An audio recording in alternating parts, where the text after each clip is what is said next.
तो अभी तक हम लोगों ने मोलरिटी, मोलैलिटी एंड नॉर्मेलिटी देखा। अब हम लोग मोल फ्रैक्शन के बारे में पढ़ेंगे, ठीक है, जो कि हमारे जो आगे के लॉज हम पढ़ेंगे, Henry's law and routes law, उसमें बहुत ज्यादा इंपॉर्टेंट रोल है एंड इससे डायरेक्ट न्यूमेरिकल भी आता है, ठीक है। अगर मैं बात करूं, अगर मोल फ्रैक्शन आपको समझना है तो उसके पहले एक स्टोरी समझ लो। जैसे मान लो मैं कह देता हूं कि दो लोग हैं, ठीक है, एक है ए एंड दूसरा बी। दोनों ने क्या करा, एक ट्रिप डिसाइड करा। दोनों ने क्या करा, एक ट्रिप डिसाइड करा कि एक ने 600 रुपए लगाए, दूसरे ने 200 रुपए लगाए, ठीक है। टोटल रेट अमाउंट कलेक्ट हुए 800, ठीक है।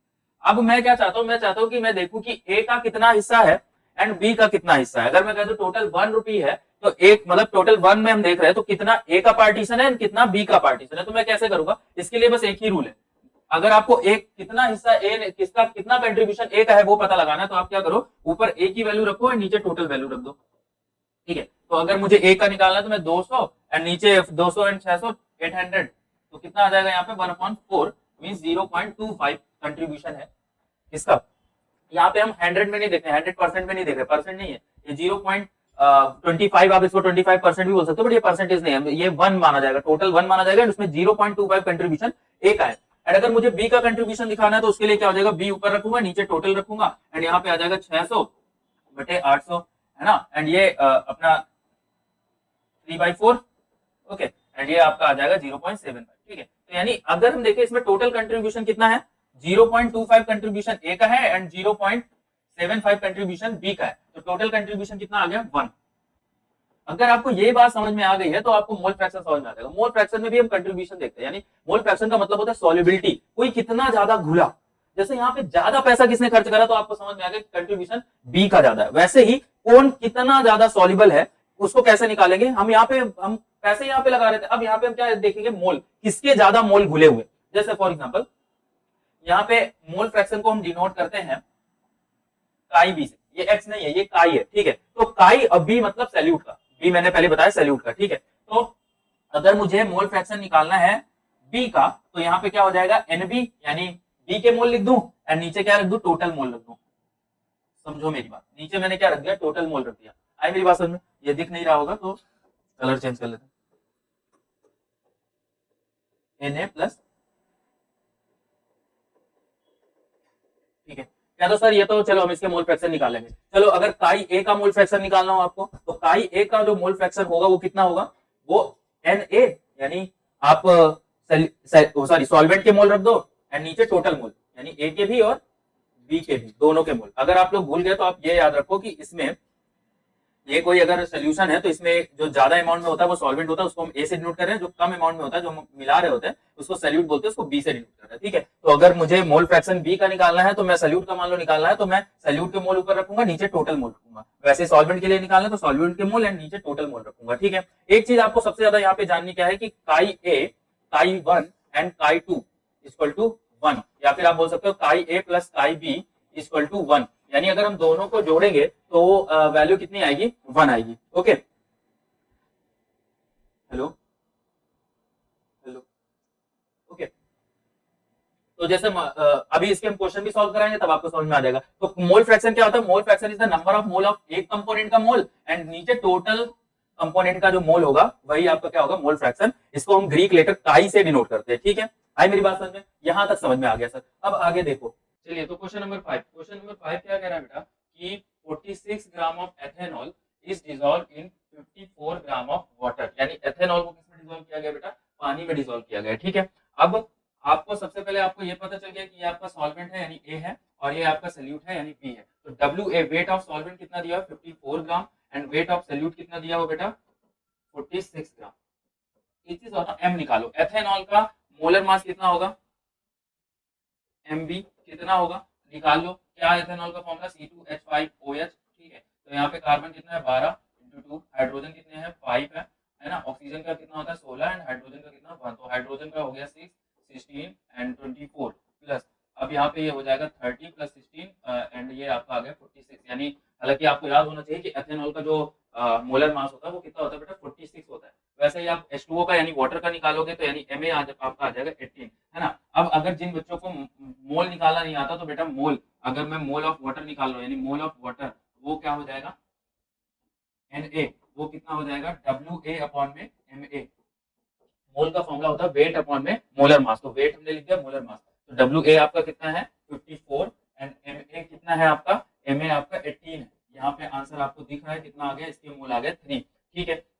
फिर ऐसे करके एथेनॉल के मोल हमने निकाल लिए एनबी, तो एनबी कितना हो गया यहाँ पे 46 एंड 46 एंड एमबी भी 46 है, यानी आपका डब्ल्यू बी अपॉन में एमबी, डब्ल्यू बी आपका 46 है एंड एनबी भी कितना है 46, तो यू नो दैट कि आंसर क्या आना है, आंसर कितना आएगा बेटा 1, ठीक है। तो आपको ये भी पता चल गया कि एन ए कितना है और डब्ल्यू बी कितना है। अब आपको मान लो फॉर एग्जाम्पल आप यहाँ पे देखो, आपको निकालना है एक्स बी, तो वो क्या हो जाएगा एन बी अपॉन में एक्स बी नहीं, इसको काई भी बोलेंगे, N A plus N B, ठीक है। तो आपका ये एन बी कितना है 1, एन ए कितना है 3 प्लस 1, यानी आपका 1/4 आ गया एंड आंसर कितना हो जाएगा 0.75, ये आपका मोल फ्रैक्शन है किसका बेटा, एथेनॉल का। एंड अगर आपको मोल फ्रैक्शन वाटर का निकालना तो ऐसे आप वाटर का भी कैलकुलेट कर सकते हो। बाकी आप ये भी जानते हो, क्या जानते हो कि टोटल जो होगा, यानी यहाँ से आप देखोगे कि एक्स बी, एक्स ए और काई बी, मतलब काई ए एंड काई बी होता है 1, तो आपका 1 माइनस काई बी, अगर मुझे काई ए निकालना है मान लो, तो मैं 1 माइनस काई बी करूंगा यानी 0.75, तो आपका आंसर कितना आ जाएगा 0.25, ये मोल आ गया आपके किसी वाटर के, यानी वाटर के मोल कम है ना। तो अब जरूरी नहीं कि वाटर के मोल कम है तो वो सॉल्वेंट नहीं होगा, वाटर तो यूनिवर्सल सॉल्वेंट है। क्लियर मेरी बात।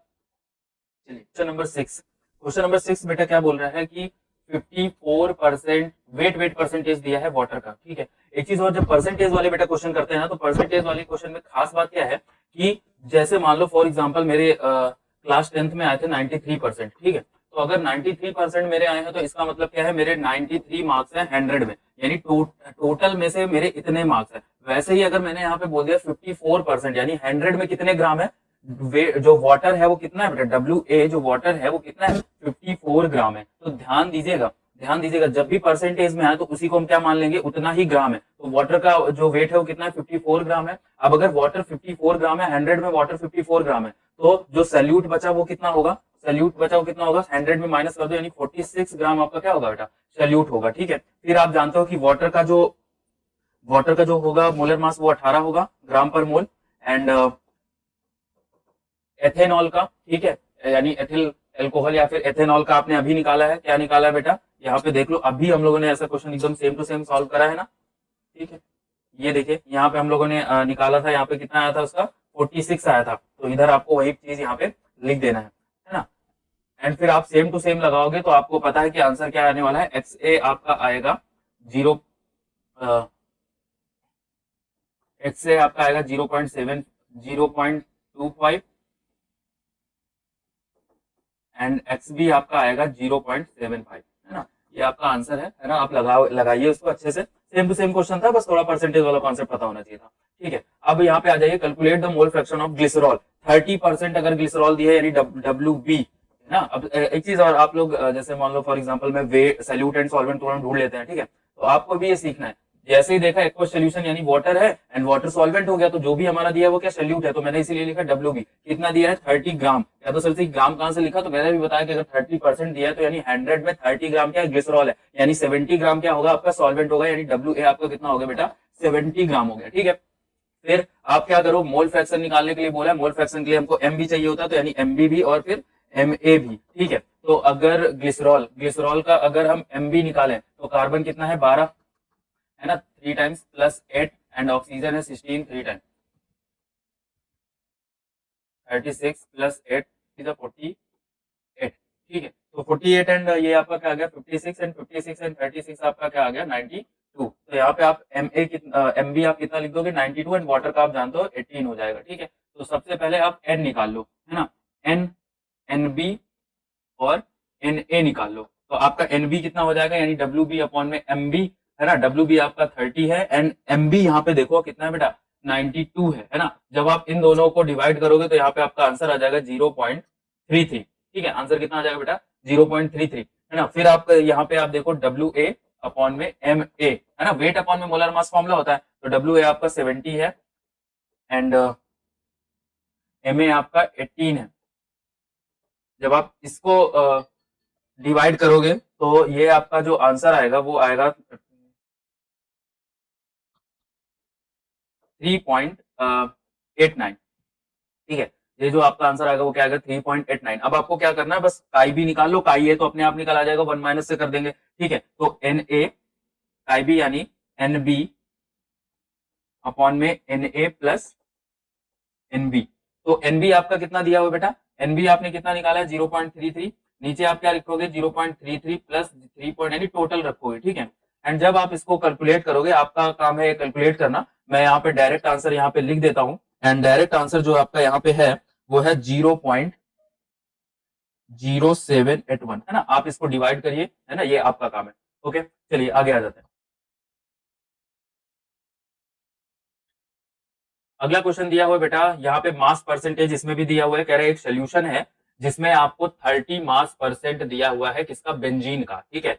And dissolve in carbon tetrachloride, carbon tetrachloride में घुला हुआ है, तो आपका ये ए है और ये बेंजीन आपका बी है, यानी सल्यूट है, ठीक है। तो सल्यूट कितना दिया हुआ बेटा, आप जैसे ही 30 मास परसेंटेज देखोगे तो आप देखोगे कि 100 में 30 ग्राम क्या है बेटा, सोल्यूट है ना। तो 70 ग्राम आपका क्या हो गया, वैसे ही ये भी लगेगा, 70 ग्राम आपका क्या हो गया, सॉल्वेंट हो गया। एंड अब आपका काम है इसका मोल फ्रैक्शन निकालना। पहले बेंजीन एंड कार्बन दोनों का फॉर्मूला बता देता हूँ। इसका फॉर्मूला है C6H6 एंड इसका फॉर्मूला है CCl4। ये आपको निकालना है, मोल फ्रैक्शन निकालिए। ऐसे ही क्वेश्चन हम लोग कर चुके हैं, ठीक है।